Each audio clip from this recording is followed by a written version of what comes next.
We a minute late. It's all good. It's all good. Well, Frankie's supposed to jump on here at some point, so we'll just chill out for a little while.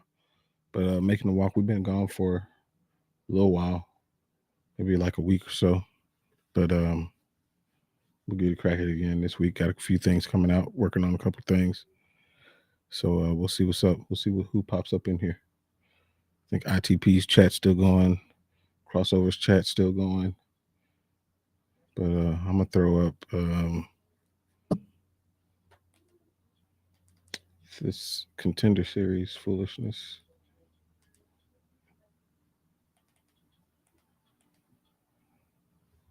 Let's see. Let's see.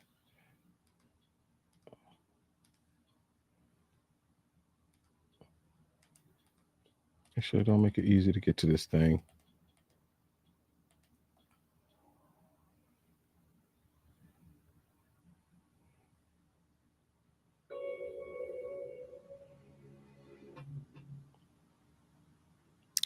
That new ESPN intro is not better. It's not an improvement. It actually looks like the 80s. Maybe that's what they were going for.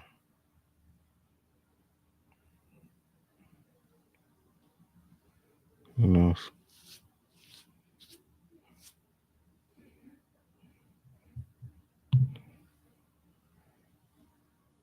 There we go. Dana White's contender series. Man, ESPN is hard to deal with sometimes.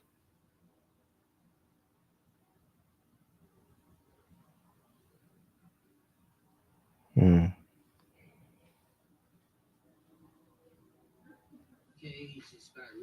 There we go.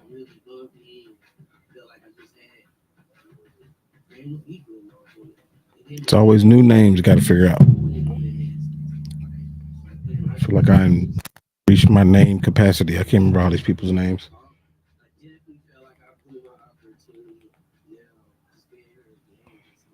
Yeah.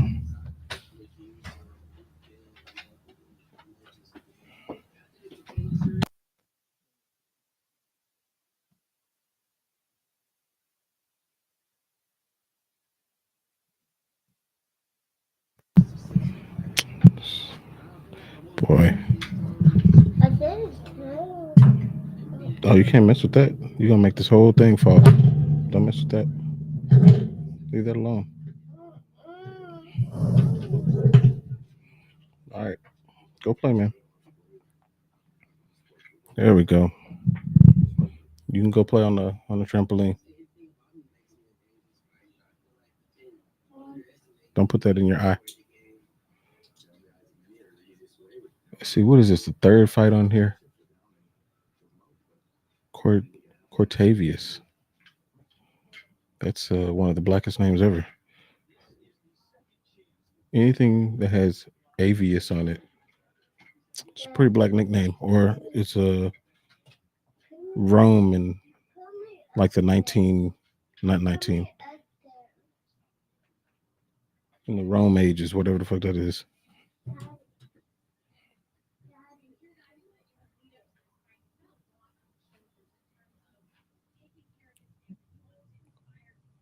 Climb up there.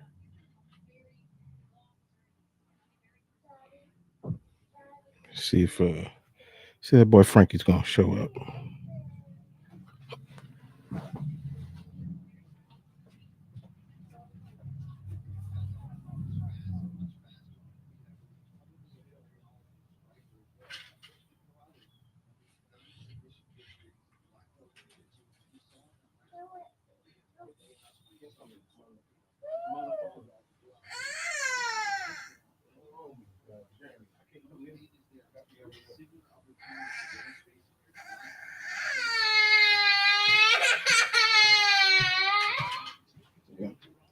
Making the stream real easy, brother.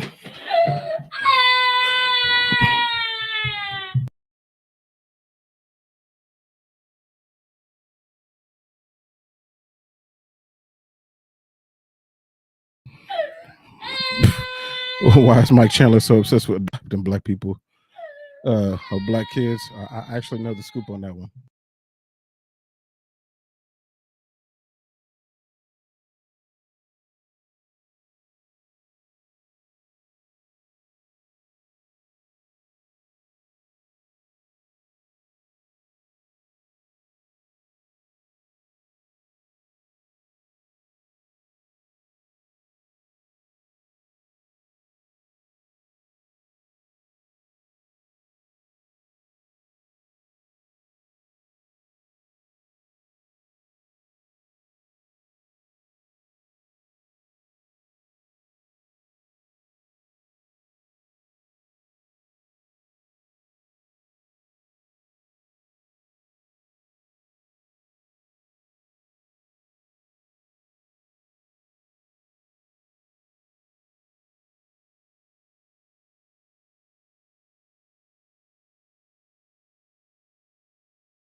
All right, so it was really his wife that made him adopt them kids. He didn't want to do that. He's trying to save face, but bro, he didn't want to adopt them black kids.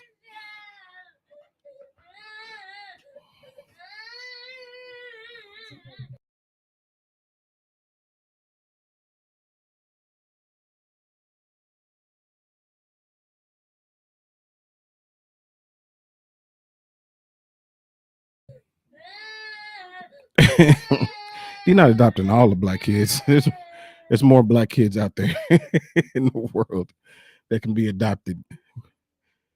But he's adopted his fair share. I ain't mad at him. You know, those kids needed to be adopted. They needed a home, so it's all good.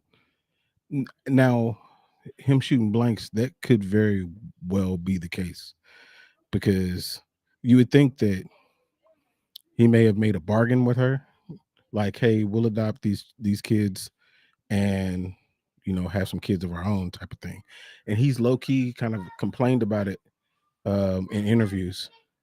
So it's I'm sure that's a point of contention in the Chandler household. But the thing is like, she used to be a missionary, and she used to be a missionary in poor, underdeveloped nations that were predominantly black. So that's kind of where that came from. She had an affinity towards black people, I suppose. Black kids specifically. I don't know if he's abused steroids.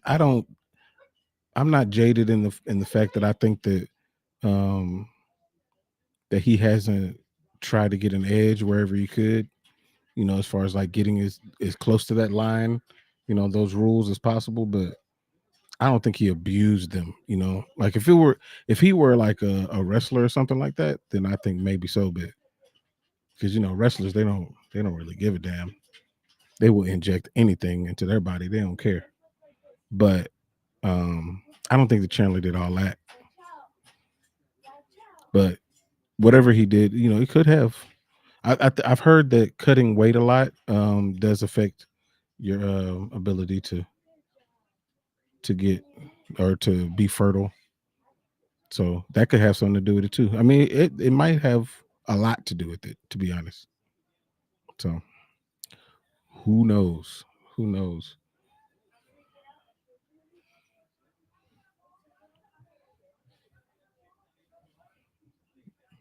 Who knows?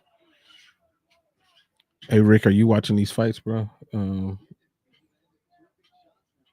Contender series stuff. I miss I missed watching the first two fights, but it's so far so good. I mean, it's not that bad. It's not that bad. It seemed like they got more people at these contender series fights than before too. So it's an interesting setup.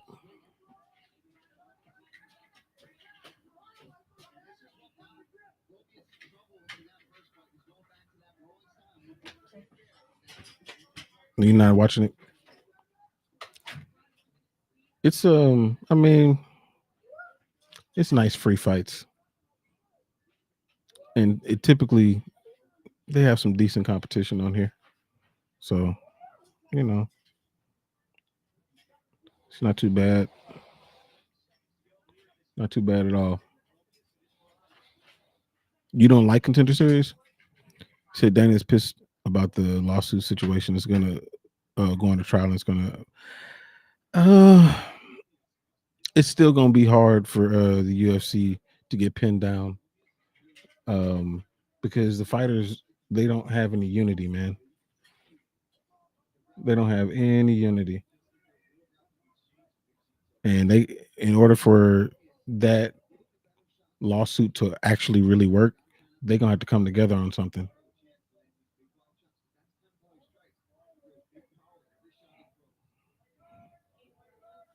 I don't know. I don't think it's gonna be that bad, to be honest.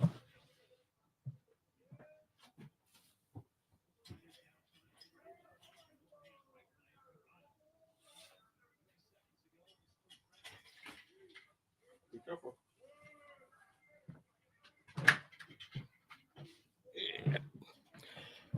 No, I don't think it's gonna be like that. So the class action suit people, they settled for peanuts. They settled for little to nothing that only benefited them. And the only reason that this is even going forward is because that judge said, nah, bro, that's not even fair. That's the only reason. They would have taken that money. They would have taken it and run, which lets me know that even the people who aren't fighting anymore, who don't have that competitive issue with other people who could be involved in the suit, even they could not get on one accord when it came to fighting the UFC for reasonable pay and health insurance. They were ready to just take what they could get and leave. So no, I don't think that I don't think they're together at all. They're gonna have to show me. Like, I don't believe it. I don't believe it at all. Considering the fact that this is not a team sport, that makes things very, very difficult. So the judge is so I've heard, what Dana said about that, about the judge being somebody that him and the Fertitta or one of the Fertittas went to school with. Huh? I don't know where it is.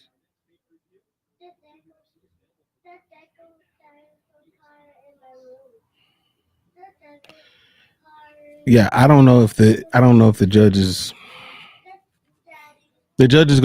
not gonna let the UFC get off scot free, but dude, the UFC has the best lawyers the money can buy.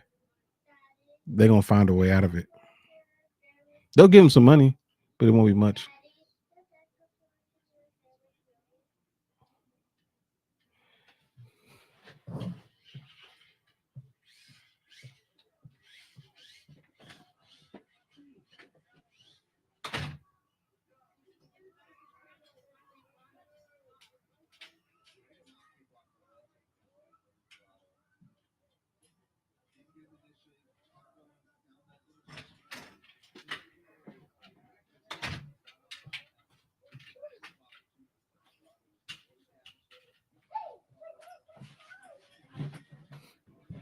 But yeah, no, I don't think the judge is gonna do nothing, um, except for hold them accountable and not let them get away scot free. I think it's gonna be a fight, but um, if I'm giving it odds, I would definitely give UFC the favorite plus 200 or minus 200. I bet you there'll be fight odds when it does go to trial. That's gonna be interesting, but no, I think the UFC walks away and still.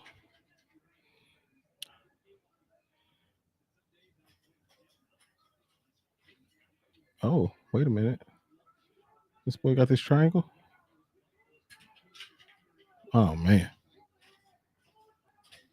If y'all not watching this contender series stuff, man, they go for stuff that you normally wouldn't go for in the UFC simply because of the gravity of the situation. You would think that if they added more bonuses, like if you get a finish, you get a bonus. Period. Not if it's a finish that whoever's making the decision likes. If you get a finish, you get a bonus. Like, I think we might see more finishes, more people actually really going for it. And I think that's why you get more finishes on contender series, or at least that's the way it feels, because they're trying to impress Dana and trying to get that spot.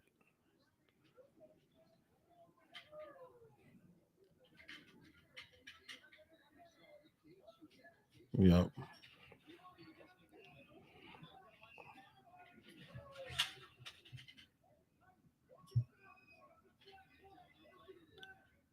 They grappling though. They're really really rolling on here.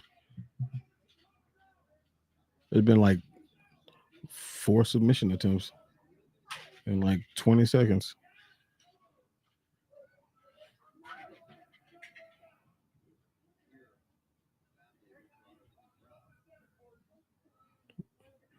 Dang, that boy is really bleeding.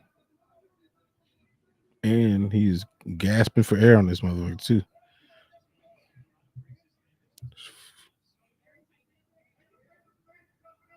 Yeah. This fight is, I don't know, the Contender Series has not let me down yet. They really haven't. I'm glad that they're making this a annual thing, almost like a little mini season. I was in the chat earlier today. I think it was Fight Bananas, and they mentioned something about, what if the UFC, when Monday Night Football went off the air after the season or after the regular season is done, if if the UFC filled that slot on Monday nights, um, if it would be successful. I think it would work, as long as they didn't have like exhaustive cards. Like if it was like a 5-fight card, something like that, I think that would be really cool. It'd be a nice void that's filled, competitive void, that they could fill when the NFL goes away. Because I mean, in the States, like everybody's trying to get around football because they already know if football's on, you losing. It's just the way it works.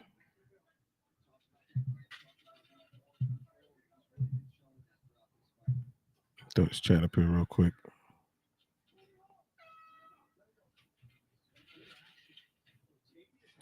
Also, I think that next year is going to be real interesting.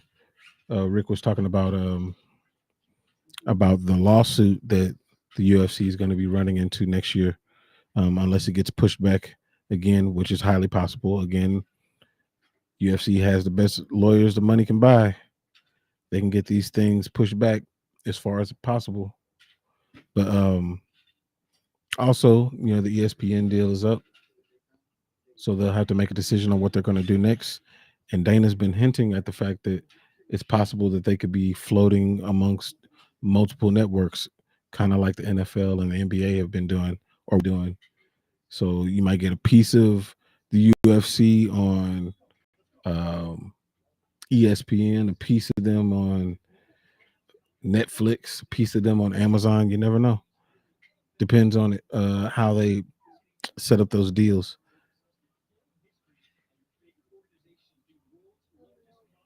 I think it's going to be real interesting to see how that whole thing shakes out.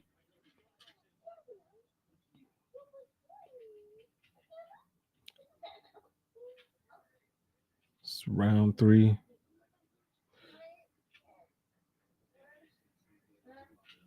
Man, they are really small. There's some small bantamweights, or actually, Ram is it Ramius? Yeah, Ramius. He's a small bantamweight. That's what it is. Yeah. Oh,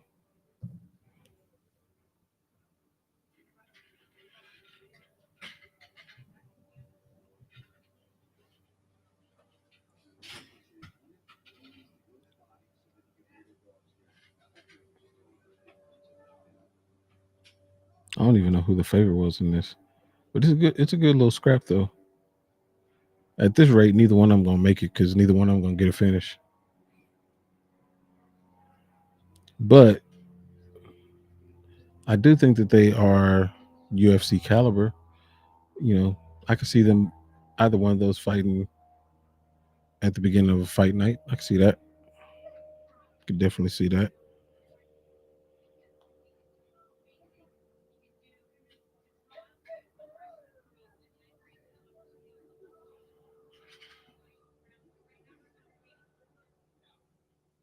But I don't see no finish coming here. If anything, this is going to be one of the more boring Contender Series fights.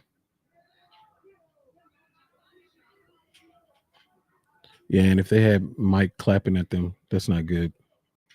It's a terrible sign. Oh, we got low blows. Yeah, nah, they're going to fight another Contender Series fight. Whoever wins this ain't going to be it. This is not it.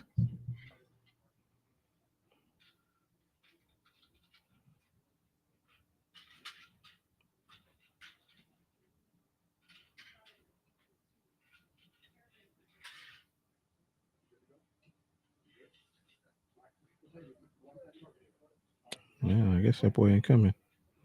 We'll see. We'll see eventually.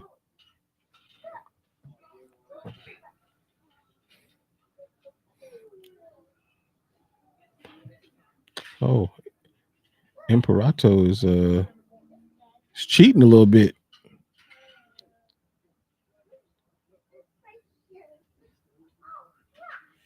He is cheating.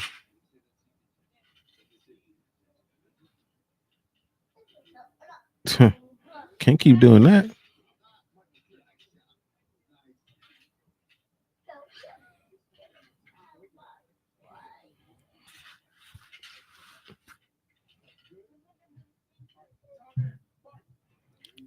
See what else is going on out here.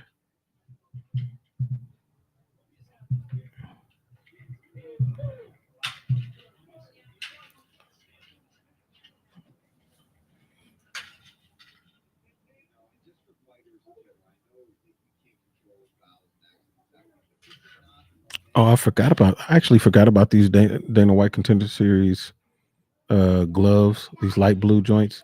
It kind of reminds me of WEC a little bit.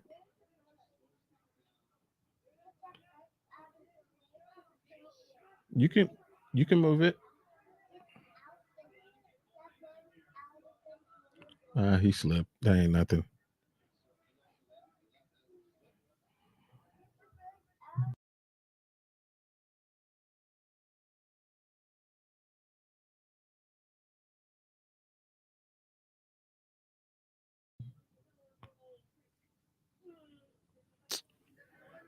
Yeah, nah, this fight is it's getting more and more boring by the second. This would be the one that I jumped in on.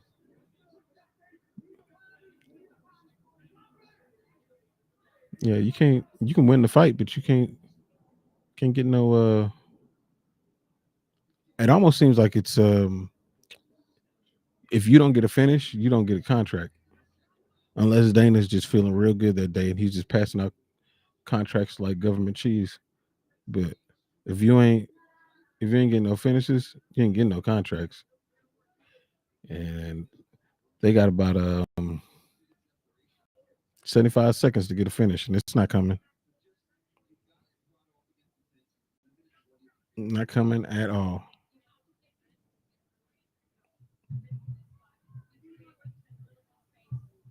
Dang.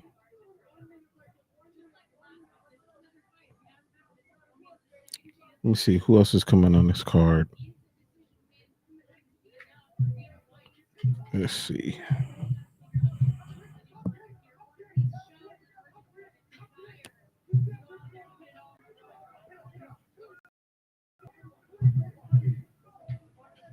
Um,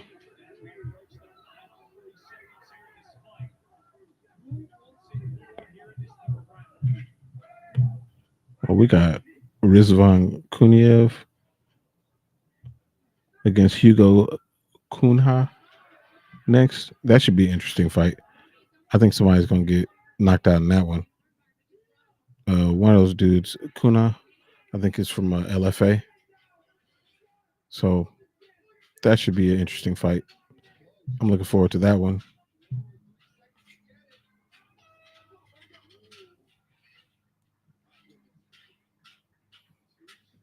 Mm, mm, mm. Yeah, none of y'all getting a contract off of that. They're gonna bring y'all back to the Contender Series. You won the ability to fight again, and that's about it.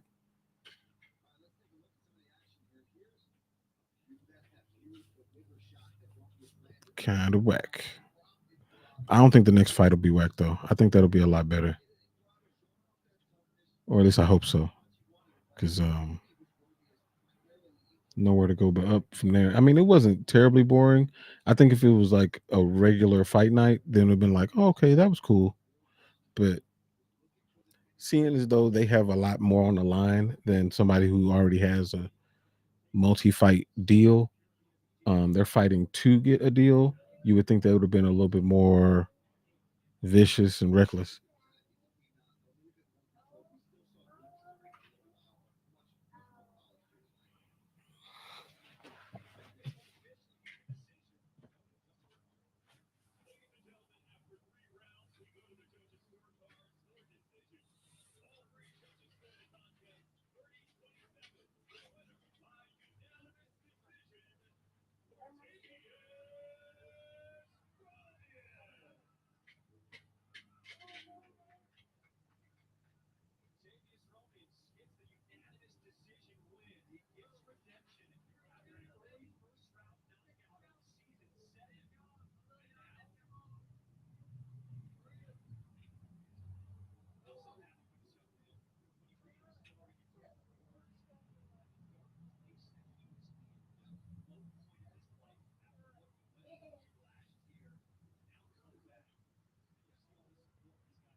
Okay, go ahead.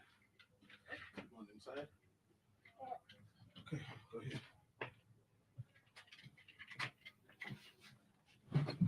Oh my gosh. Did they even say anything to him?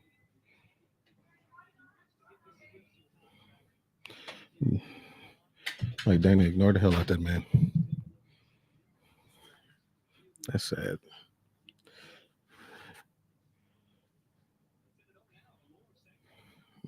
It's a good little taste though. What's up, bro? Man, I'm just on here watching this contender series, um, chilling, testing how things gonna look when I'm sitting outside more. Because I've been sitting at my desk way too much. What's going on with you?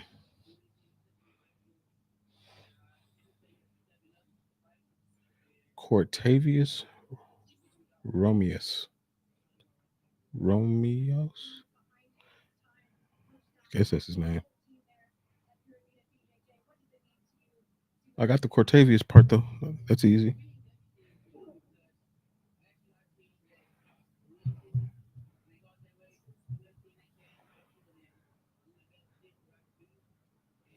Hmm. Fuck flies. Oh, he's saying he is really congratulating himself. Bird gazing. No, man, my TV. I'm sitting on the patio. My TV is right here. So yeah, it does kind of look like I'm just like looking up at the sky or something like that. But yeah, that's why I'm looking that direction, trying to see what's up. What's up, Torin? Yeah, I don't know, man. I've tuned into I didn't I was in a stream last week, so I wasn't really watching Contender Series last week, but it seemed like it was a lot more eventful than this one. This one's kind of boring a little bit. But you know what? I'd rather have fights than not have fights. As long as they're not just slap bullshit. Unless y'all like that. Y'all like that slap stuff? I can't get down with it. Can't get down with it at all. What fight would I rather see? Hooker or versus Gaethje or Hooker versus Oliveira? It seemed like that is the conversation that people are having right now. Um, you know what? No, dude, the fights are boring. At least so far. You never know. But I think it really kind of depends on what Dan wants to do. Like if Dan's goal is to be in exciting fights and make money, then you got to go Gaethje. You got to go Gaethje. But if he's trying to get to the belt, and not to say that fighting Charles Oliveira is not exciting, because it is. Charles Oliveira is one of the most exciting lightweight champions we've ever had. But I think that Gaethje is just a more of a guarantee of an exciting fight. But me personally, I kind of want to see Dan do the best for himself as far as like getting towards the belt. So I would rather see him against Oliveira, even though I don't think that he's going to win that fight. But that's the way I would see it.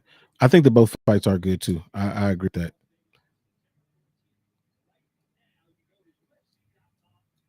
Yeah, yeah. I mean, you kind of can't go wrong. To be honest, both of those fights would be ridiculous. But I think the Oliveira one is the one that would get him a little bit closer to the belt. Gaethje, not to say that beating Gaethje doesn't get him towards the belt, but Gaethje's coming off that loss where he did get dominated and then he got knocked out in the most embarrassing fashion in front of everybody in the world. So kind of be like that. But I would be down for both fights. I'm interested to see where they go. But it sounds like I've heard that the UFC wants to book the Oliveira fight. At least that's what it sounds like from the people involved in all these rumors and stuff. So we'll see where it goes, man. Charlie Olives doesn't have a fight booked, and I'm pretty sure he wants to get back in there. This next fight should be more exciting. I think that somebody probably will get knocked out in this one. These boys, they throw a lot.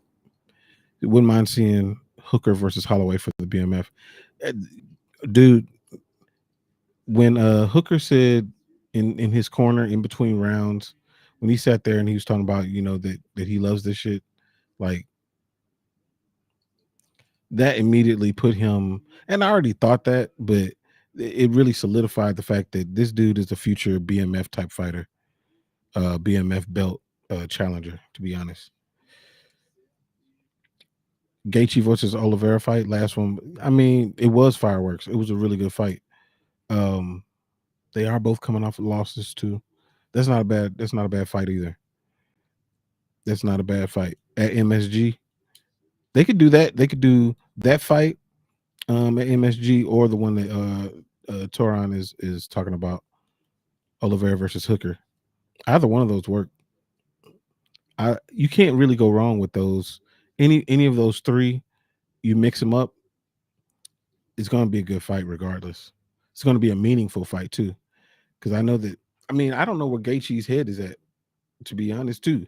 Like, I know before he fought Poirier, he was talking about, this could be his last run.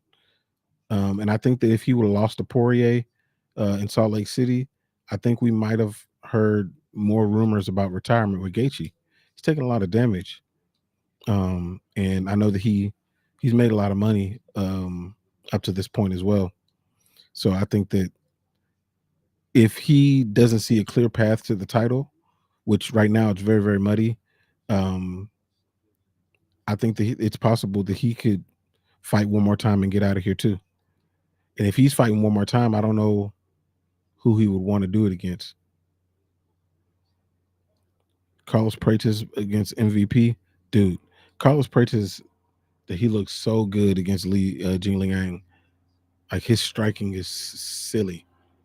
His striking is, it's almost like we saw the left hand landing, and Lee saw the left hand landing, and wasn't nothing he could do about it. It was just too fast, too crisp, too sharp. And for a person that's never been knocked out like that, to be knocked out like that, Carlos he's got something going. That I don't know if he fight MVP though, because that's a big jump up. But is it actually? Where's MVP ranked? Let's see.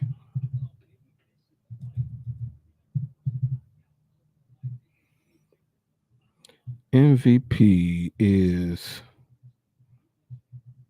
he is 14. He is 14. So actually that wouldn't be bad. That wouldn't be bad at all. Yeah, he called out Chaos Williams.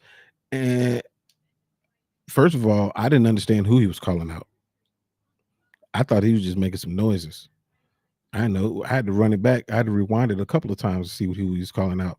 But so apparently he called out Chaos. I mean, it'll be a good fight, but I would rather him just fight somebody that's at the back of the rankings. Like, MVP is not a bad shout. Who else? Dude, him and anybody in that 11 to 15 range. Actually, not 11, because Joaquin Buckley is fighting Wonder Boy. Magny's fighting Morales. Luque don't have a fight. Vicente Luque, and I know he wants to fight because he lost that Nick Diaz fight. I think that Luque gets knocked out, but I mean, can't be sitting on these spots. Can't be sitting on these spots. How would y'all feel about this? I brought this up in a video that Frankie actually posted a couple of weeks ago. How would you like it if somebody didn't have a fight booked within a year? They would either, if they had a belt, they would lose the belt. If they had a ranking, they would lose their ranking. What do y'all think about that rule?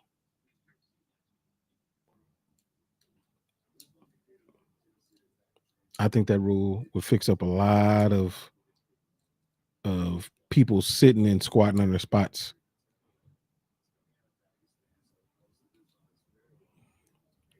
Hate to say it, but you think that Carlos might knock out Ian Gary and JDM. Now, I wouldn't be mad if he knocked out Ian Gary. I wouldn't be mad at anybody that knocks out Ian Gary. I I do not like Ian Gary. Um, JDM is hittable. He just tends to walk through those strikes, but um, I don't know if you can get hit consistently by Carlos and walk away. That dude's too tough, too sharp, too skilled. Yeah, man, I think that rule would fix up a lot of things.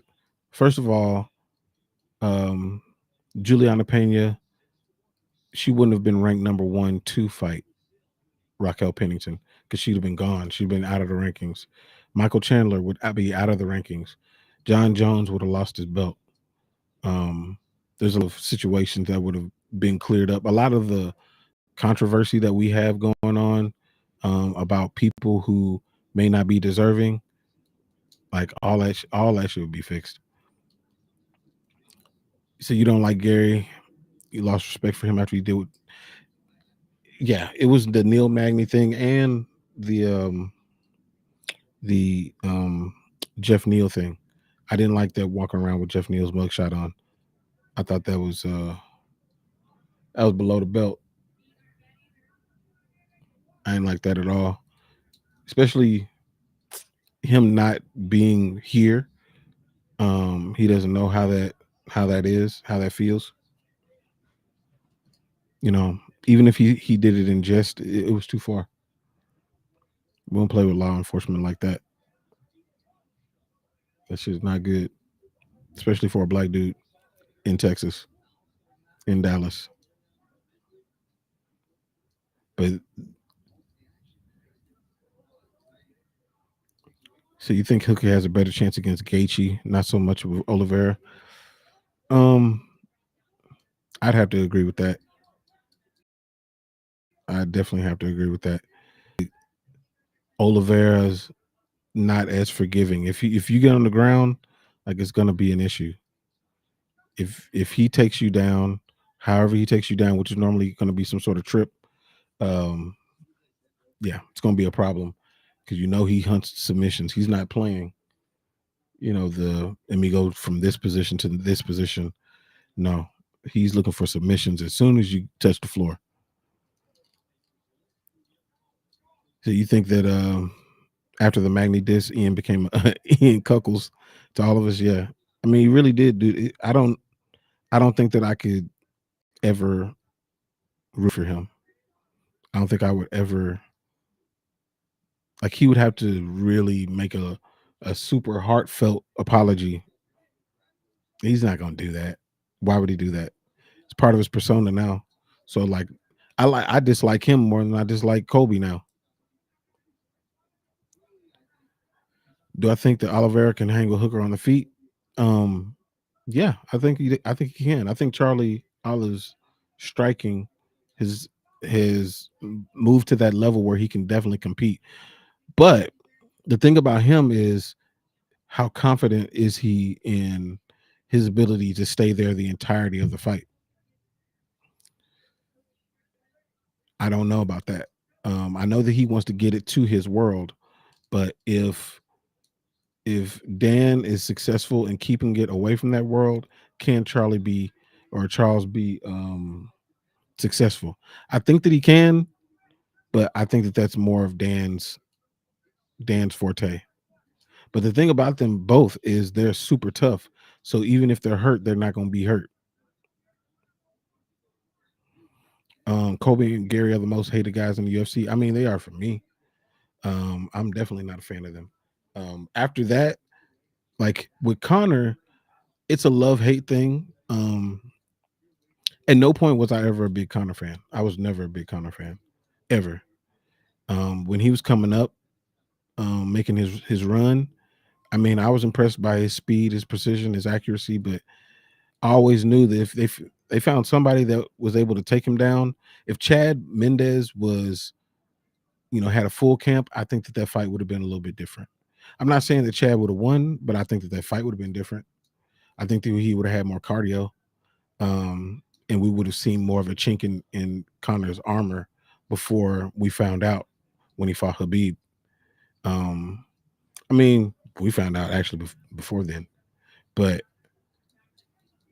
yeah, like, but on the flip side, Connor, there's certain things that Connor does as a businessman that I really admire. I like the way that he's flipped his money and made himself as successful as he has. He's a loose cannon, but make some money. Kobe, I've never liked Kobe from the jump. I dislike him more and more. Every time I see his face, it reminds me of how much I dislike him. But if Kobe and Gary were to fight, I would probably be going for Kobe. It would be one of the few times that I'd be going for Kobe because I dislike Gary even more.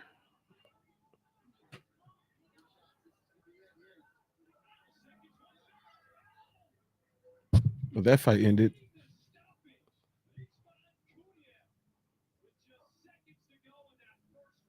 Ended in the first, but it was still kind of anticlimactic. The dude more so just got tired and just covered up and laid there.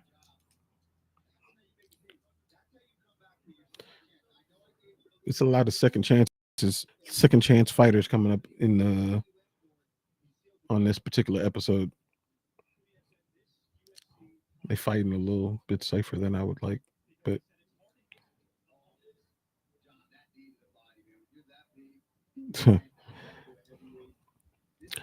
yeah, I think it would be cool if they got matched up with each other. But I would prefer it if Kobe wasn't ranked because I don't want Gary to get an easy fight, man. Like the way that Kobe looked against Leon Edwards, like he looked like trash. And if Gary's gonna fight that version of Kobe and then move up and take his spot, like, come on, man. That's one of the easiest moves into the top 5 ever. You don't like Tony Ferguson either? Man, Tony feels like a uncle that used to be like he used to have all the women, used to have all the money and the cars and stuff like that. And then he had a drinking problem and lost all that shit. But he's always reliving the old days. Like that's the way Tony feels to me. So I almost feel like he was arrogant before, but now I feel bad for him. Because he lost all this shit. He lost his aura, he lost his prestige, he lost everything, dude.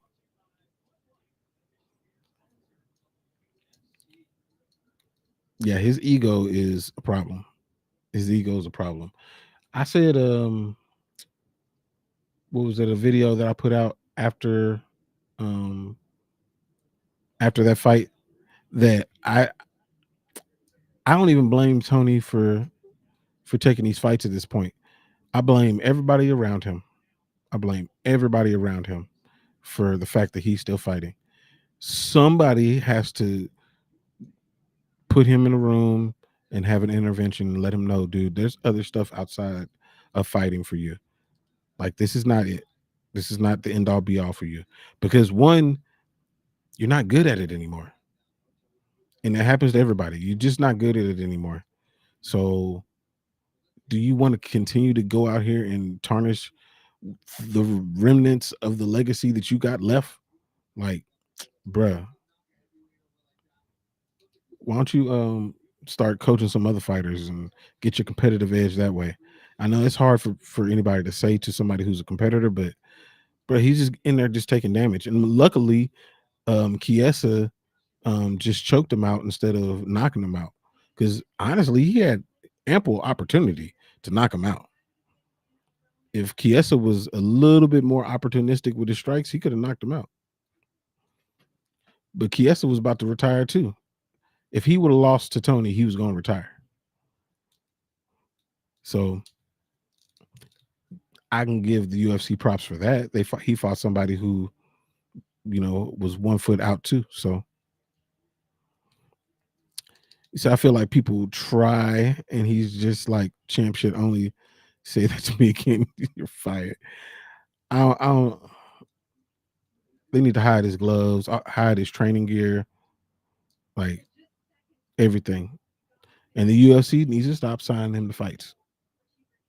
And maybe they're trying to protect him from going to bare knuckle, something like that, which would be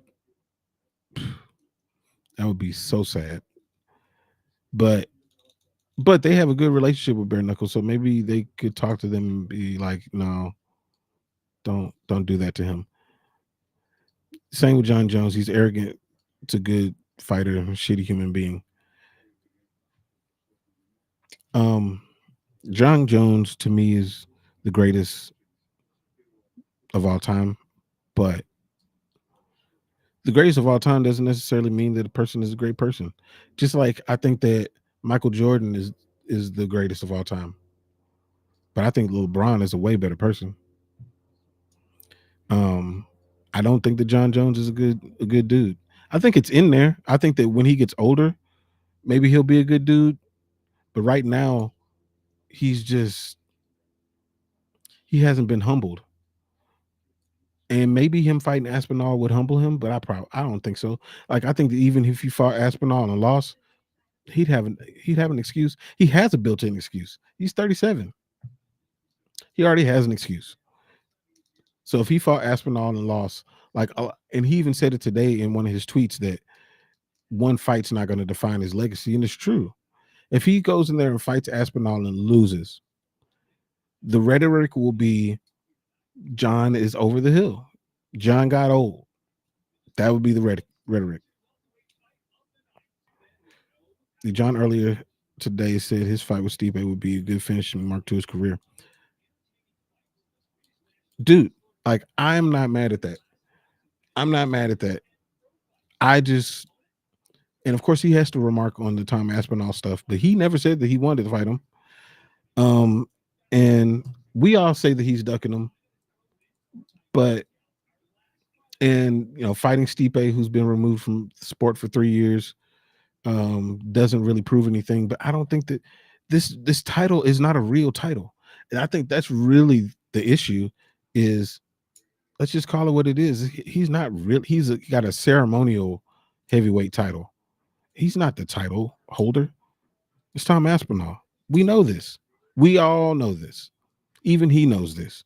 If you're not willing to defend it, then it ain't yours. So let him fight his little fight and let him go away. If he doesn't want to go away, then let him fight the real fight. That's just. And I put out a video about this last year because I saw it coming, man. It was easy to see that this was what was going to happen. Tom has been the best heavyweight in the world, and no matter what John does, he's still going to be the best heavyweight in the world, unless John wants to prove differently. And I don't think he does. John Jones really doesn't have to fight Aspinall. Matter of fact, John he doesn't have to do anything. He doesn't have to do anything. He's already gone up and won the belt. You remember when GSP went up and won the middleweight belt? He had been gone for a while, came back and fought in Michael Bisping, which easy pickings, right? He fought a dude who has one eye.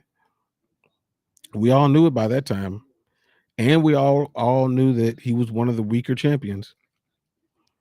He went up, fought him, beat him, submitted him. Sounding familiar? Then, after a little while of parading with the belt, dropped the belt. That's the only difference. He dropped the belt. John is still walking around with it because he wanted to get one more little payday. It's literally the only difference. It's the same situation. Was GSP going to fight Robert Whitaker? Hell no, he was not going to fight Robert Whitaker. He had no intentions on fighting no damn Robert Whitaker. But Robert Whitaker didn't press him on it. He was like, I'll wait. It's cool. I know I'm going to get the belt. And he did. It's the same situation. It's the exact same situation. Yeah, see, he was gone for even longer, for 4 years. It's the same situation, man. We just got to, the rule that I was talking about before would have already fixed this. They should just lean into that. They don't even have to have this conversation. There's no point in even having it, because he would have either been scheduled or he would have had to drop the belt. Now, if you drop the belt and you're in a situation like that, that does not mean that your next fight is not at the top of the division, but that just means you're not holding up the division for other people. That's really all it is. That's what we're seeing continually, is holding up the division. We can't hold up the division like that. That is my biggest pet peeve, is people who sit there and hold the spot, hold up the division, hold up progress.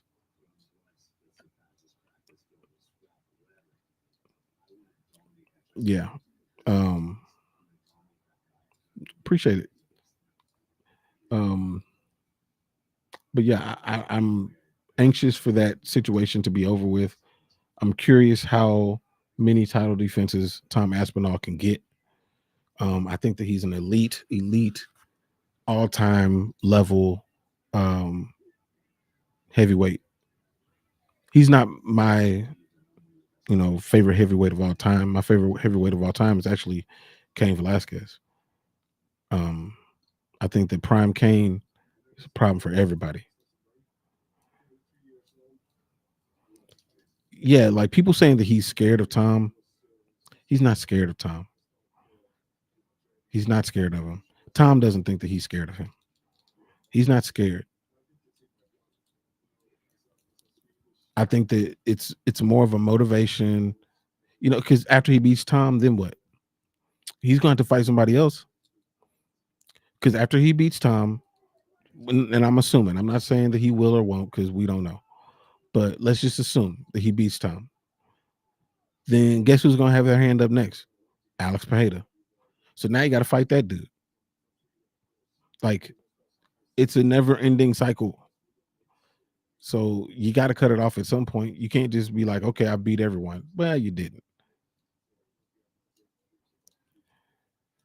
Cain versus Brock was your first UFC fight ever? Yeah. Dude, Cain has always been a problem. Always. The biggest obstacle for Cain has always been his health. It's always been his health. Now he's got other obstacles, but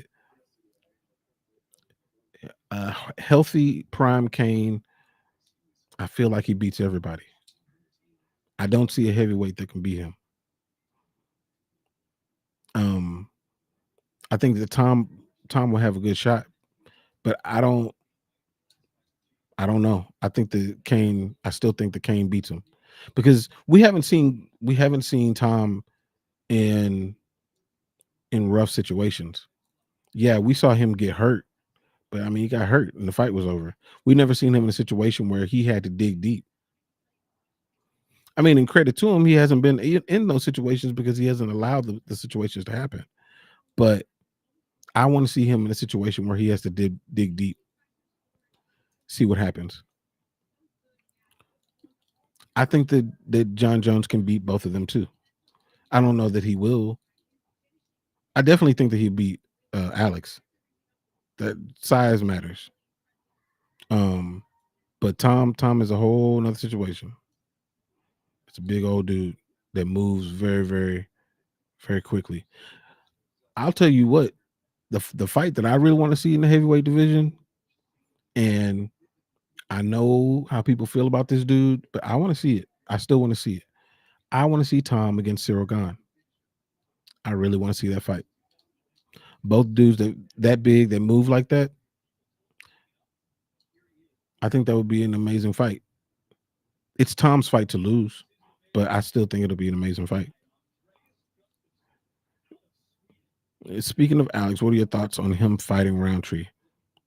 Interesting that you say that. Um, I don't have an issue with it.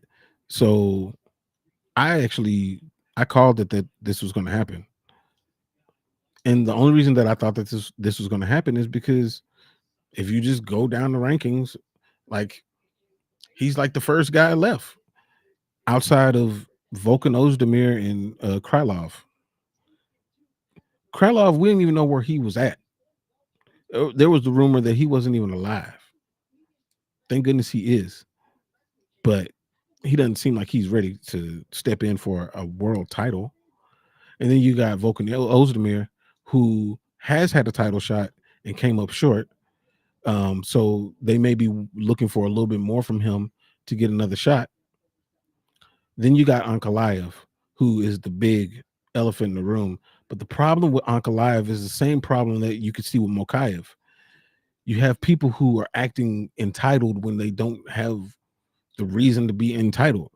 He's trying to fight Alex on his terms and making it difficult for the UFC to negotiate with him for a title fight. And it's like, dude, you can't do that. So you go down the rankings, everybody else is coming off a loss or has already lost to Alex. The next up is Roundtree. That's it. That's the only reason. So I don't have a problem with the fight at all. I think it's going to be an exciting fight for however long it lasts. I think that Alex knocks him out, but I think that Khalil has the ability to knock Alex out. I actually believe that. I don't think that he will, but I think he has the ability to. I definitely think he does. A lot of people are counting counting out Roundtree against Alex. I don't think that's a good idea. I'm picking Alex, but I'm not counting out Roundtree. That man can crack. Exactly. I'm probably going to bet on Roundtree. Not in the sense of like I think that he's going to win necessarily, but more of a just in case. Just in case. Because if he wins, then there'll be a nice little payout. Because I'm pretty sure that the odds are going to be something silly. I agree. I think that Magomed Ankalaev is his hardest fight by far, because Ankalaev is going to take him down repeatedly.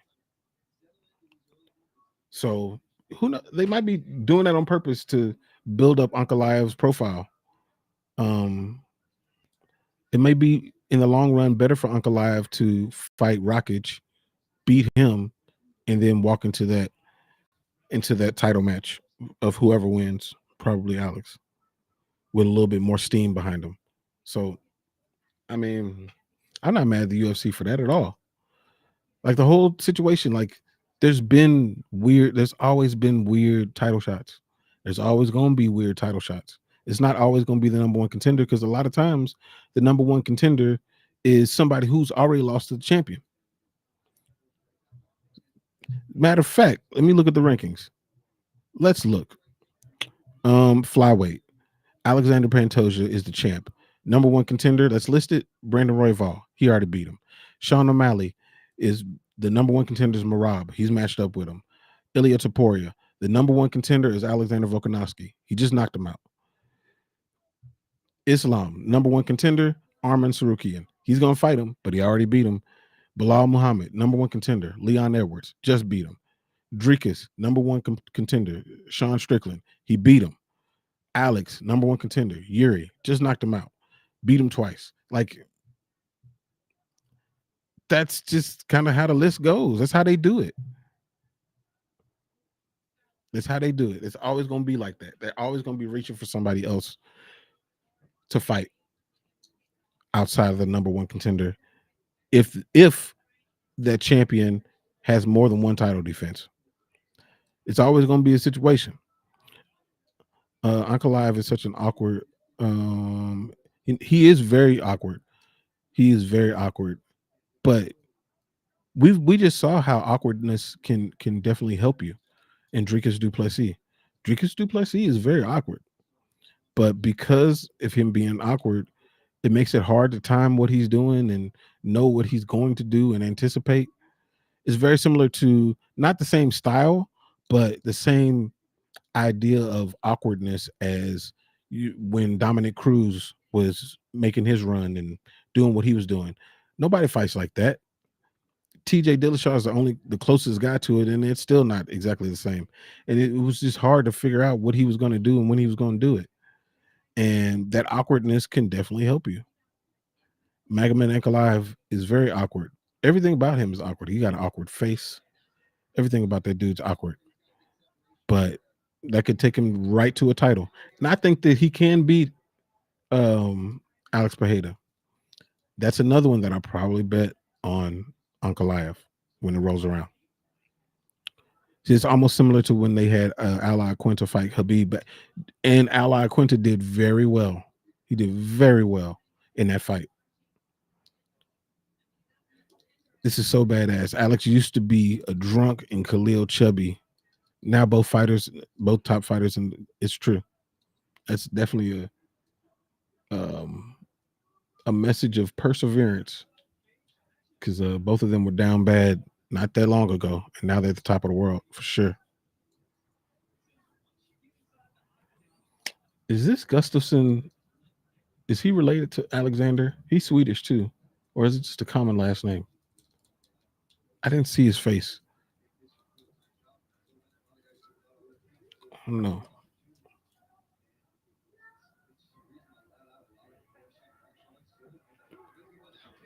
Uh-oh.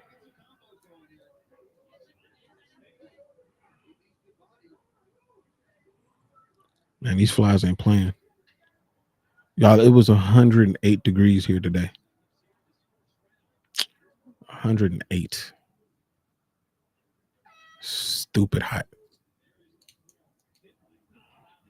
It was ridiculous. This summer wasn't about shit.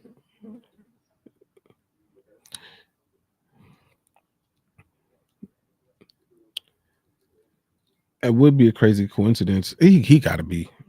I didn't even know he had a brother. And he looked old in the face too. So like, but you would think that Alex would be in his corner, but maybe not. I don't know. It's got to be. It's got to be. Got to be. There's not that many Gustafsons that are walking into the UFC.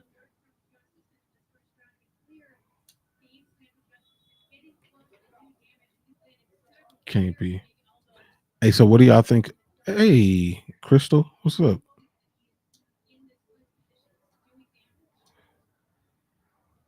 Man, I don't know. I don't know if that's him, because he like he could be Alexander Gustafsson's uncle or some shit. So you can see it now. If Roundtree gets past Alex, it's going to be a lot of folks saying it was a fluke, especially if he goes in and knocks him out. If he wins, I think it'll be a knockout. I think he's fully capable of doing it. Fully capable. But will he do it? I don't know. Because, I mean, if he's going to do it, he's got to fight Alex in Alex's world, which is he's got to fight him in his world doing it. I appreciate it, bro. Appreciate it. Did you see that fly? The fly is invasive, bro. It's ridiculous. Appreciate you sliding in, Crystal, for sure. For sure. Frankie was supposed to be here, but you know how it is. I think he's traveling and stuff, so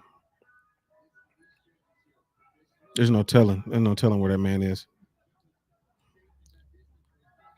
But yeah, if he wins, people are gonna say it's a fluke. Of course they are. Of course. But it's like a massive Cinderella story. You know, somebody who just fought Anthony Smith, beat Anthony Smith, and then fought for the belt. It begs the question: if Anthony Smith would have won that fight, would he have been fighting for the belt? I mean, they would have to go Volkan Ozdemir if that was the case. Got to be. There's no way they would go Anthony Smith. Anthony Smith is not an exciting fighter anymore. Those days are over. I don't even know who he fights at this point. 'Cause he's not an exciting fighter at all. Like nothing. Nothing about him is exciting. Except for Frankie Tiz in the Philippines. Um, yeah, I didn't know if he was still there or not. I talked to him earlier, but he seems to be moving around a lot right now. Oh,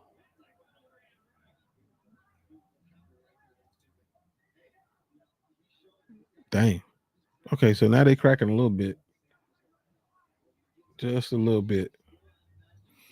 Hey, so do y'all think that Kai France should get the next shot? Or do y'all think that Kai Asakura should walk into the UFC and get a title shot?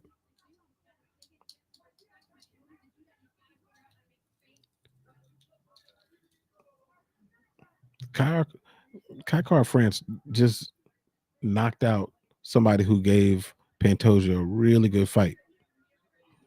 So, I mean, he knocked him out in the first round. In the first round. Easy. Made it look easy.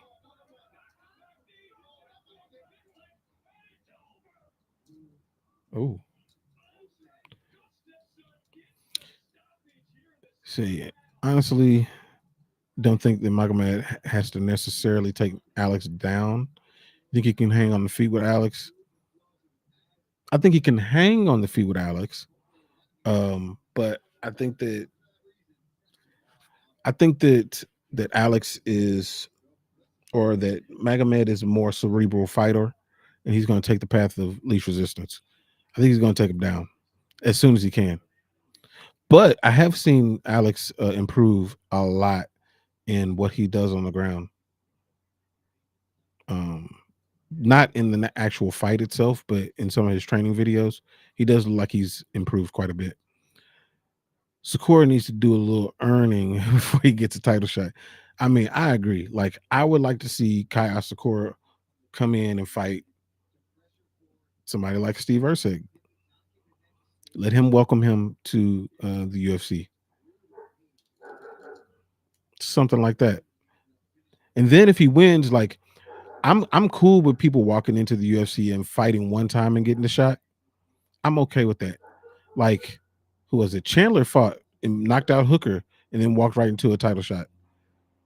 So Anderson Silva, he beat Chris Lieben, walked right into a title shot and destroyed Rich Franklin. So like, I'm cool with it, but like, I want you to come in, beat somebody, and then I can say, okay, cool.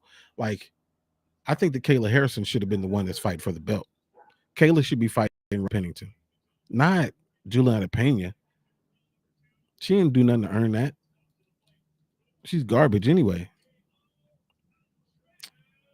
So you can't think of anyone else besides Moreno, but he's on the Funko Pop break. He is like, he's on this little Lego exile, which is cool. Like, I ain't mad at that. He's been in a lot of title fights. He's done a lot, and he's the most popular flyweight in the division. So they need to do a little work without him. They definitely do need to do a little work without him.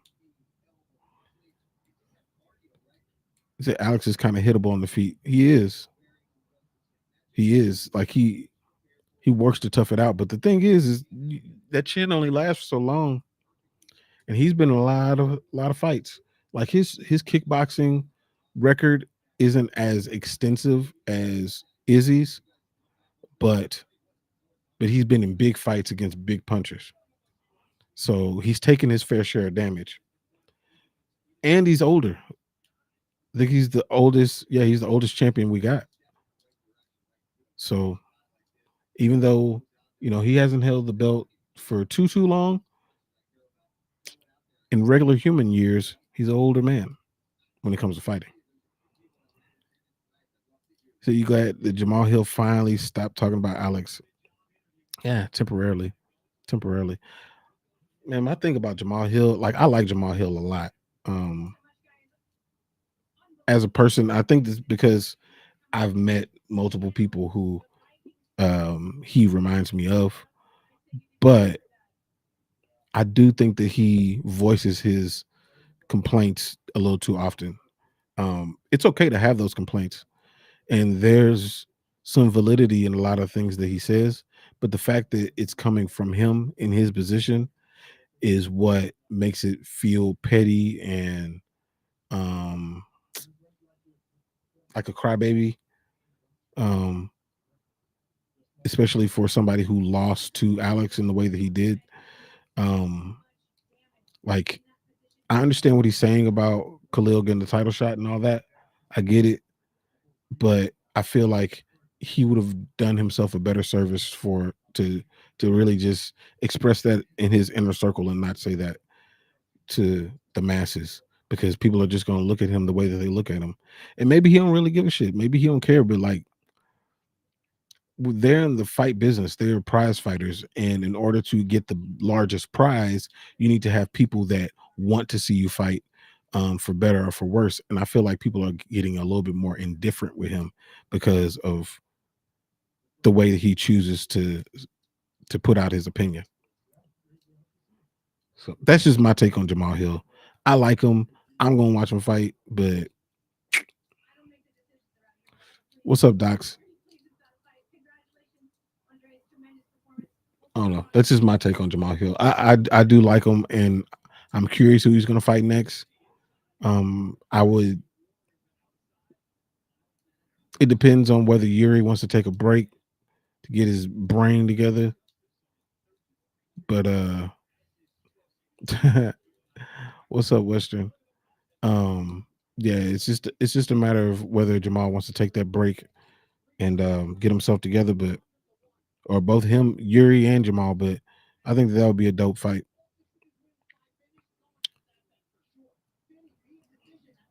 What's up? What's up, crossover? Um, I don't know, man. Jamal, he just got to chill out. That's all. Talk about other stuff. Just talk about other stuff. That's it. That's it. Either that or no crying in baseball. Pick your favorite movie quote here. Yeah, for real. Like just plug them in because they all really apply to him and his crying. Would I give Gustafson a contract? Um, I mean, I guess. I guess so. I wouldn't be excited about it. Like I feel like there's a lot of fighters. I mean, what was it? I think crossover. You said it in your chat that there's like 30%, or maybe I just heard it, but like 30% of the fighters on the roster came from the contender series. Like they're filling the void. It's almost like they're using the contender series like like a place to just grab fighters. Like they're just not really. They need to fill the void to stack the bottom of the card. You know what I'm saying?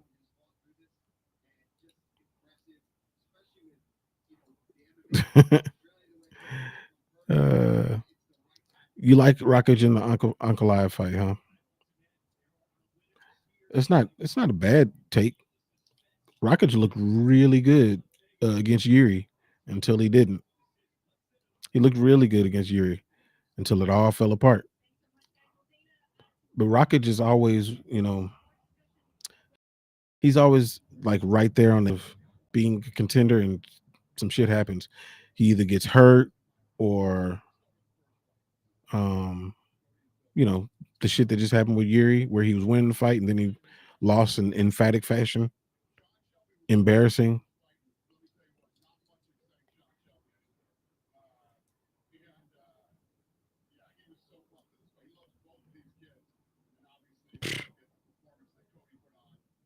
Yeah, I guess he's gonna give this Cody dude submit the dude in the first round. That's yeah, you got to give him it. Got to give it to him. That's what it is. The contender series is a job fair. That's what it is. That's all it is. It's a job fair. These companies or this company has to fill a void, and between these hours, you're gonna show up, and we're gonna see if you all right. If you got a pulse, you can fog up a mirror. We can bring you in and see if you can actually do something. That's pretty much it.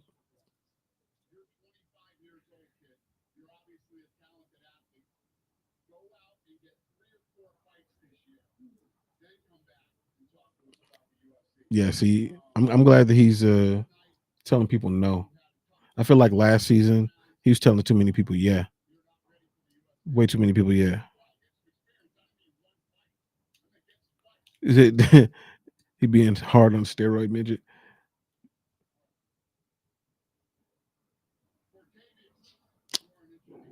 Dude, Cortavius is I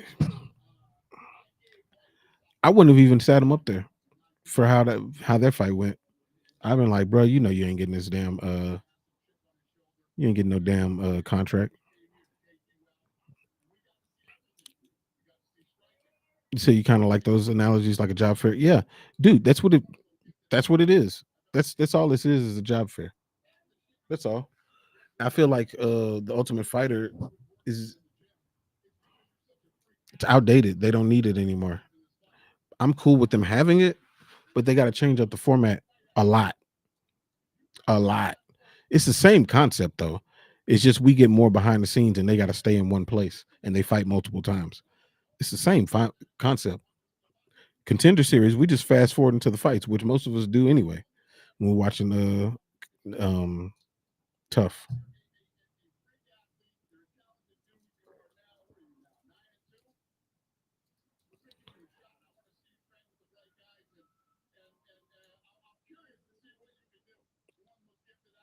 So Dana gave this dude, oh boy,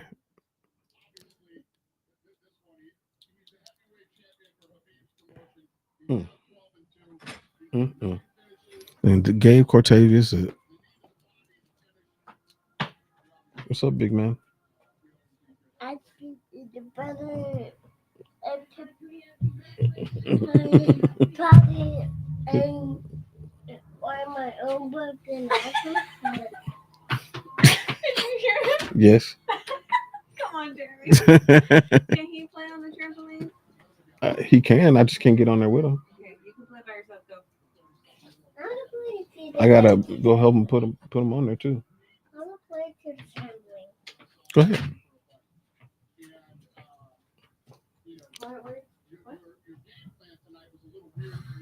Yeah, that's why That's why you got to put him up there. What's that, Lars?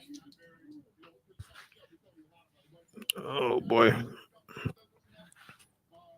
we're talking about your boy Jamal Hill over here.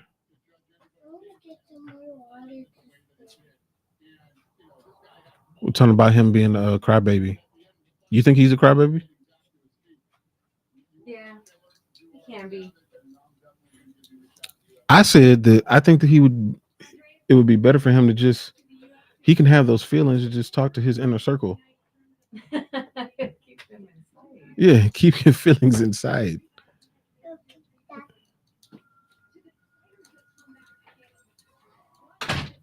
Look, your boy Gustafsson is getting I mean, his brother. Come on.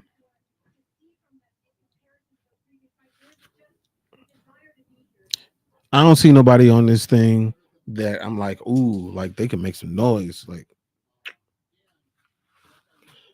I guess that's we'll wait till next week for that. Because this ain't it. This ain't it at all. And then I don't like the shirt that Dana's wearing. This whole episode wasn't right. Dana's shirt messed up. Wasn't no real good finishes. They were finishes, but they wasn't no good finishes. And Dana wearing some bullshit. He normally dress okay. Not great, but he dress all right. Go over there. The first guy could be really good. I don't know. I don't know. He all right. Exactly, man. He's got to swallow them feelings because it's just it's putting a bad taste in people's mouth about who he is, and I don't really think that that's all that he is. But every time you see his name on social media, what's the first thing you think? Jamal about to cry about something.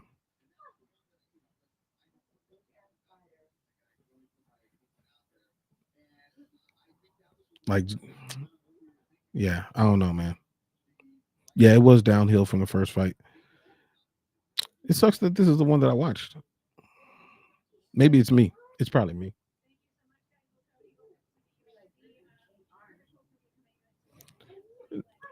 A Paradox said he don't like Lorosenko's face.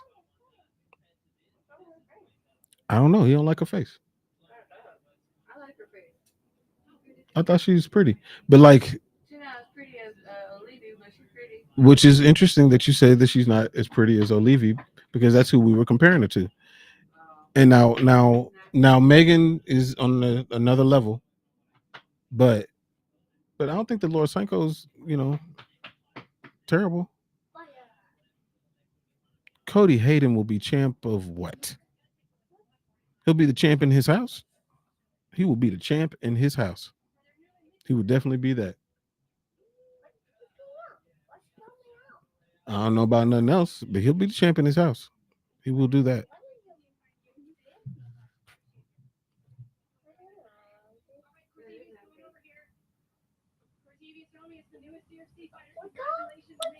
It says Senko doesn't like Dox's face. Nobody knows what Dox's face looks like. He doesn't show it. She says she's pretty, but when she presents with the open mouth grin.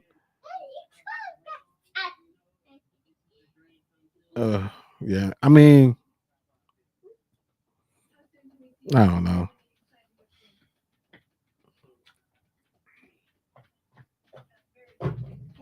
She's a pretty lady. She's cool. I do think it's interesting when she does she'll thirst trap, but then act like she's not thirst trapping. It's like there's multiple frogs over there. They tripping out about frogs over here in my backyard, and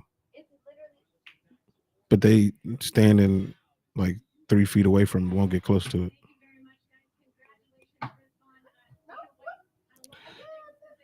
Paradox is an elusive creature. I don't know what he looks like. I don't know where he is.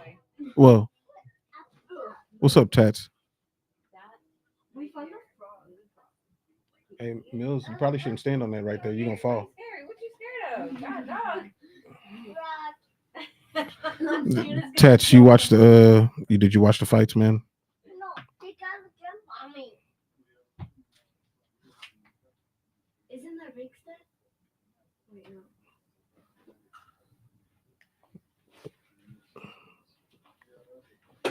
Get some light going on over here. I want to see it. There we go. Mommy. Yeah, she'll make some innuendo comments. She does know what she's doing. She does know. Yeah, bruh. Tats, I was telling them, like, I did not watch the Contender Series last week, and then I started watching this week, and kind of wish I had my time back. Wish I had my time back. You look like Joe Rogan if he was blazing and tall as Volkov. That is very confusing. You are mixing a lot of cultures there, sir. I don't know what that even means. Chickens will eat frogs? What? Did you know that chickens will eat frogs? Can we get some chickens? Right here? Can we get some chickens? Like Tell Crystal to send us some chickens. Crystal Lala said to send us some chickens. I don't want no chickens though. I don't want that responsibility. Just one or two. Like a baby chick. No, like 2 chickens. One. Like a full like mateable chickens. Yes. Bruh. And then we never buy eggs again and No. never buy frogs again. Chickens eat mice? What? We don't have those yet. We don't have mice. We should be proactive. I don't. Chickens will eat mice. Thank you. Okay.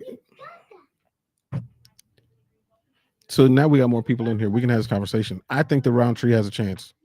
Huh? I think the Khalil Roundtree has a chance. Yeah, he has a chance. Was he fighting again? Pereira? Yes. I mean, everybody has a chance to fight. No. Well, yes, but I'm talking about a chance. Like, Oh. I mean, well, and what's. yeah, Maybe, yes, yes. yeah. I think he got a shot. I think he's definitely got a shot. But can he take a shot? That's really what it comes down to. I don't know. Who has he fought that He hasn't. shown us that he's able to take a shot? I mean, he's still. Roundtree does have one shot power. Like I need to go back and see the Dustin Jacoby fight that he won, but he lost to really see because Dustin Jacoby used to be a high level kickboxer. I don't know what he is now, but that's somebody a little bit more comparable to the style that Poetan has. So I think it's possible. I'm gonna be rooting for him, but oh no, oh no. Thanks for jumping in here, Base Goddess. Appreciate that.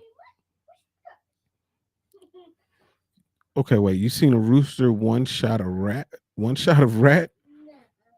the sucker was dead?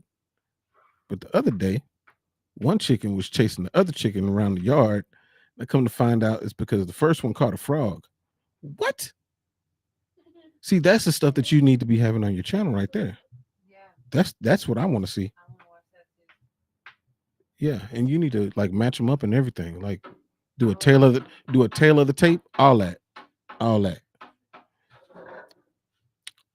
Tat says the Roundtree has one shot power and Pereira doesn't have the greatest chin. We did see that. That's very true. We did see that. We did see that. Okay, so Roundtree is a good striker as long as he enters confident. But if he gets hit clean, he will sleep. That's true.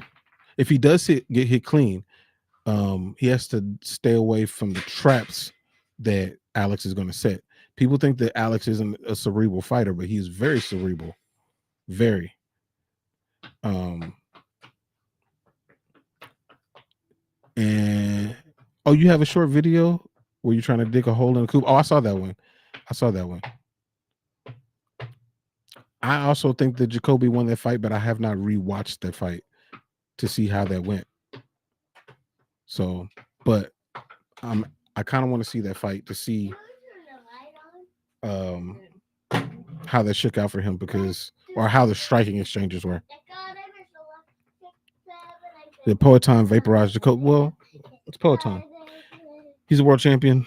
He's a Hall of Famer. So, it happens. You need Barajo to win. Why do you need him to win? Oh, because you want DDP versus Barajo. That would be an interesting fight. That would be a very interesting fight. Dang, son. DDP against Kyle Barajo, aka the accountant. That's not his nickname. That's what we call him. Because that's what he looks like. That's exactly what it looks like.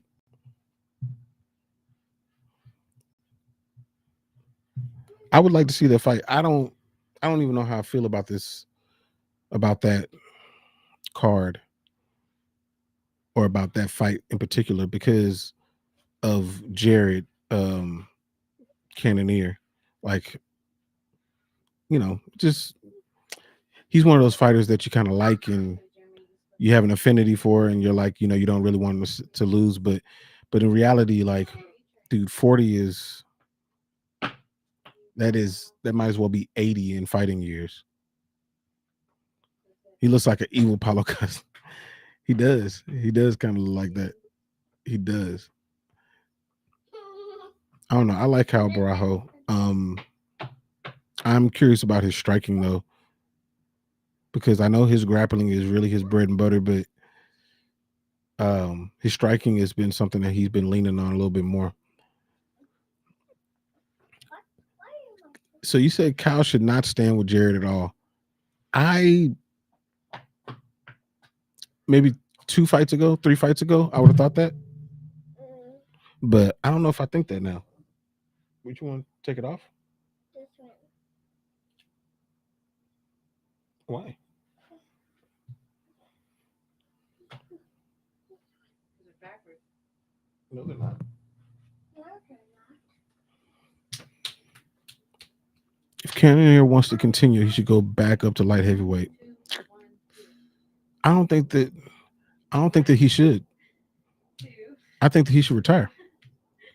I think that he should not continue. 2. I think he should call it a day before he starts down the Tony Ferguson road. 1, 2, Because 2. we all know it's reaction times that go first. Once your reaction time goes, and it's milliseconds that we're looking at. Like once your reaction time goes, then you start to look like a shell of yourself. When it's really only milliseconds that have changed. Think about Jorge Masvidal in his last 2 fights, especially in the striking exchanges that he had with Burns. Like 2 years prior, he would have smoked him in those striking exchanges, but he was slow. He was just slow, and it's not like he slowed down a ton, but he slowed down just enough to where Gilbert was just a little bit faster. I kind of look like Jared. I don't think so. I think he's a lot darker than I am. Do what I do. Okay, you ready? He's a lot darker than me. You ready? I'm more of a milk chocolate. He's more of a dark chocolate. Who are they talking about? Jared? Jared? Jared is very dark. Yeah, I will say that. no, they were saying Toron was saying that I kind of look like Jared. It's like I don't know about all that. I don't know about all that. We two different kinds of chocolate. That's what I'm saying. He already 40. Like if you haven't been 40, you don't know how that feels. Once you get to that age, you think you can do something. And your body says, yeah, I don't know about all that. My mind's telling me no. But my body, nah, it's the opposite. Your mind's telling you yes, but your body's telling you no.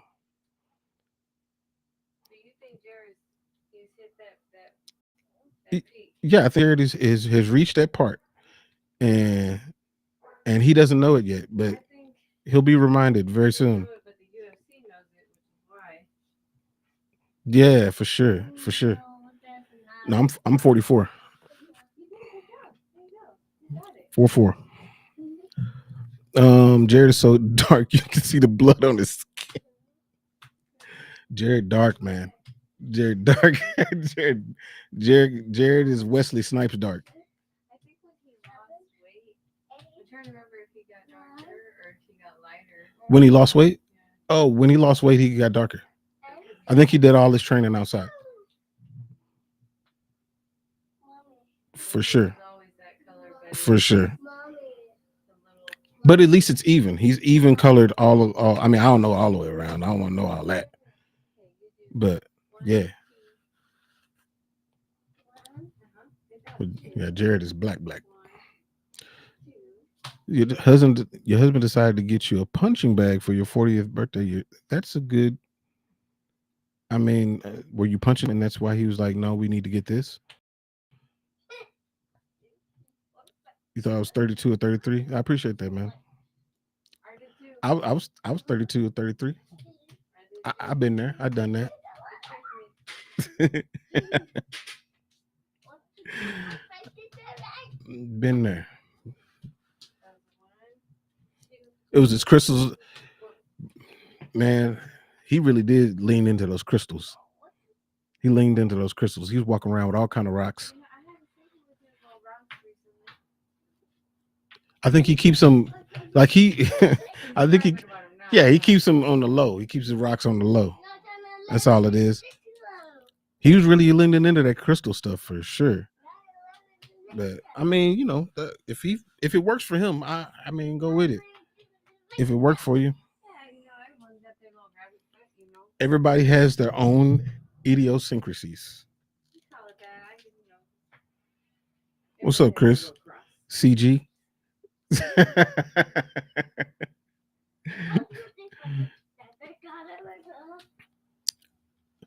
Man, you know what's interesting? So Chris Gray is in here. So Chris, in I think it was in musicals, chat maybe last week or something like that. I can't remember which one it was, but he kept on saying Chris Gay, which you know I didn't like that. I didn't like that. I didn't like that. So I'm gonna call you CG. I'm gonna call you CG. That's what it is from now on. What's up, Steve? What's up, bro? Yeah, Steve's in here. Steve, like Steven Seagal guy. No, like Steve, like yeah, like Captain America. Hello. Is Randy Orton 44? He looks good for 44, man. He really does. But you know, that's part of his job. He got it for you because he had to bail you out of jail last year. Wait a minute. Now there's something you're not saying here. So, Crystal, let's rewind a little bit. He got you a punching bag because he had to bail you out of jail. And it's kind of a joke, but it could. So, how did you go to? You don't strike me as the type to be, you know, in and out of the penal system. Crystal went to jail. Not today, but she went to jail. She's got a record. Yeah. Maybe the chick was part of the rehab and it just stuck, you know. Yeah, nah, I think he was just messing that up. But CG has gonna work for me. See, Mommy's Beautiful Princess. Yep, Toron. I was born 1980 for sure. Yeah, Crystal's husband does sound like he's got his head on right. Let it get them hands right. That was the first insult you remember in grade 3. So yeah, you've been living this life for a while.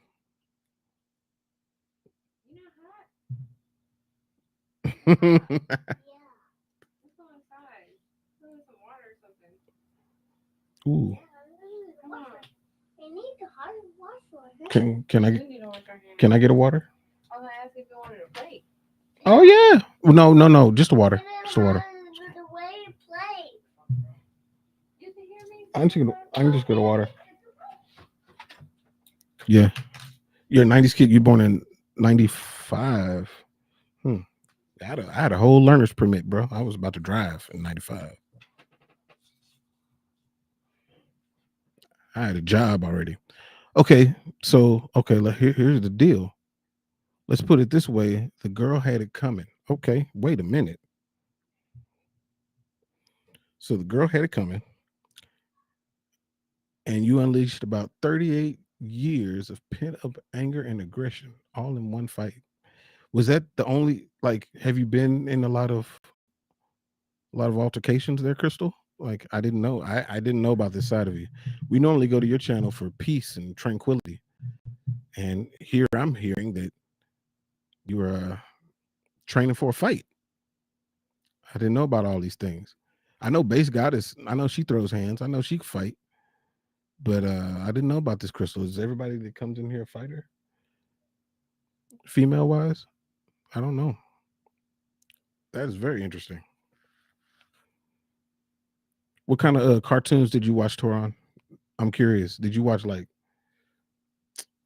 Phineas and Ferb, bullshit like that? I mean, I guess it's okay. I don't know. I was an adult when that shit came out, so I'm what did I watch? I watched DuckTales. Those kinds of things. Where's my water at? You're the youngest of 7 kids, and it was either fight or die. Wow. Daddy, what are you doing? I'm talking. You're talking? Yeah. Okay. Nah, 94, 95. Nah. I had a whole job in 94 and 95. Daddy, Go find a straw. Daddy, Oh. Thank you. But you don't use a straw. Daddy, You can at least have some. Daddy, Daddy. You gonna eat your cornbread? All right. 1, Mhm. 2, 3, 4, 5, 6, 7, 8, 9, 10. Bro, Pro Stars, that was classic, dude. If y'all know about the Pro Stars cartoon, you need to go back and check that out. Classic. If you look at Tony Ferguson in his fight against Kevin Lee, he looked much younger. Matter of fact, 7 years he's aged now. You know what? Tony Ferguson is aged like 30 years in the span of like 10. You know, what kind of magic are we doing? Moisturize, bro. Gotta moisturize. You're born in 87? Yeah, my little brother was born in 87. Grew up on Voltron. Voltron was very good. Very good. That was a very good cartoon. One more set of squares, and Mommy's gonna go lay down. Grew up in the 2000s. So you watched Proud Family. Okay, that's good. Dragon Tales. You watched Arthur. I never watched Arthur. I've seen it in memes. I never watched it. I never watched it. He sound like he's kind of my age a little bit, or she. I think he's born the same year as you. 90? Mm-hmm. Uh-oh. Somebody on the chat about to do the math.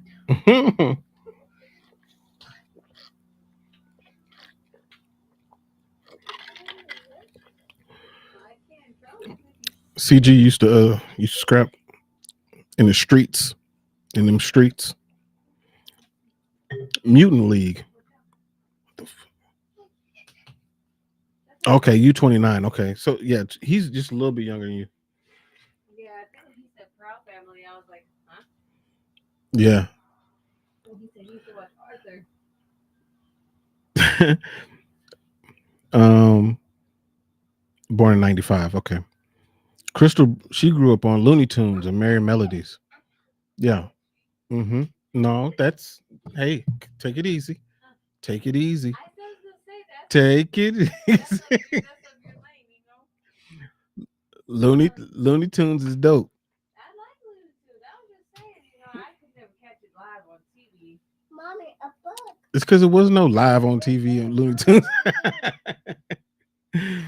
There really wasn't. Mommy. Huh? Well, how did y'all watch it? I mean, everything recorded. Mommy. Okay. Well, yeah, but What did you used to watch Toron? Do it. 15. 2, 15 years older.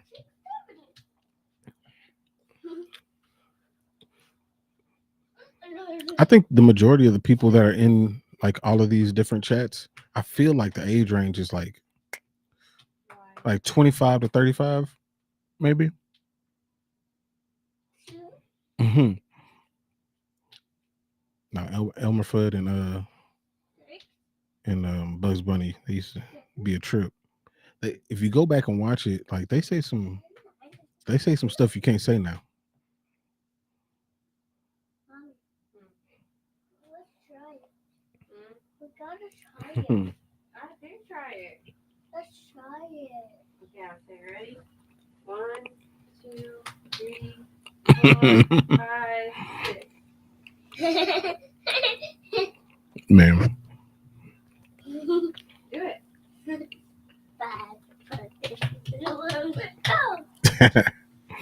Let me look at this fight card real quick. I don't even know who else is on the fight card outside of Kai and Jared. Let's see. Come on, Jeremy. Oh.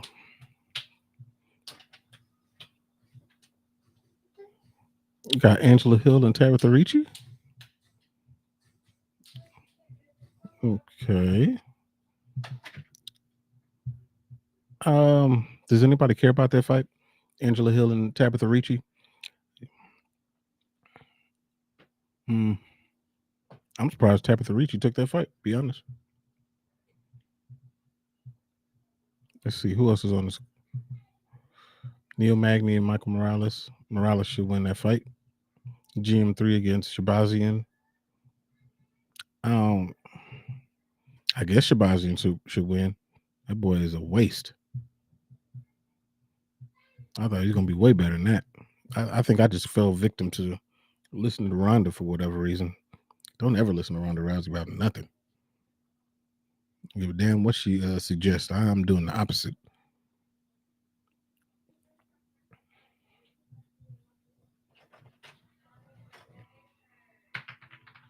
All right, boys and girls. I think I'm gonna jump off because I haven't eaten, so I gotta go eat some food. But oh wait, before I do that, you heard the UFC Apex is about to go under construction for a while. That's a good thing because we at least. It's very true. It's very true. We were talking about that in crossovers chat that it should be going under construction November.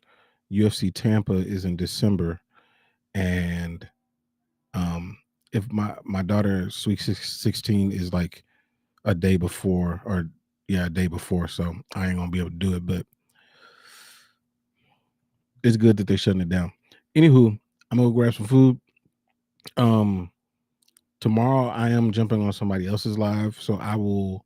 If y'all aren't in the Discord, y'all definitely need to jump in the Discord. But most of y'all I chop it up with anyway. But I will let y'all know where I'm jumping on live tomorrow. I'm jumping in somebody else's live. So, anywho, I'll holler at y'all. New video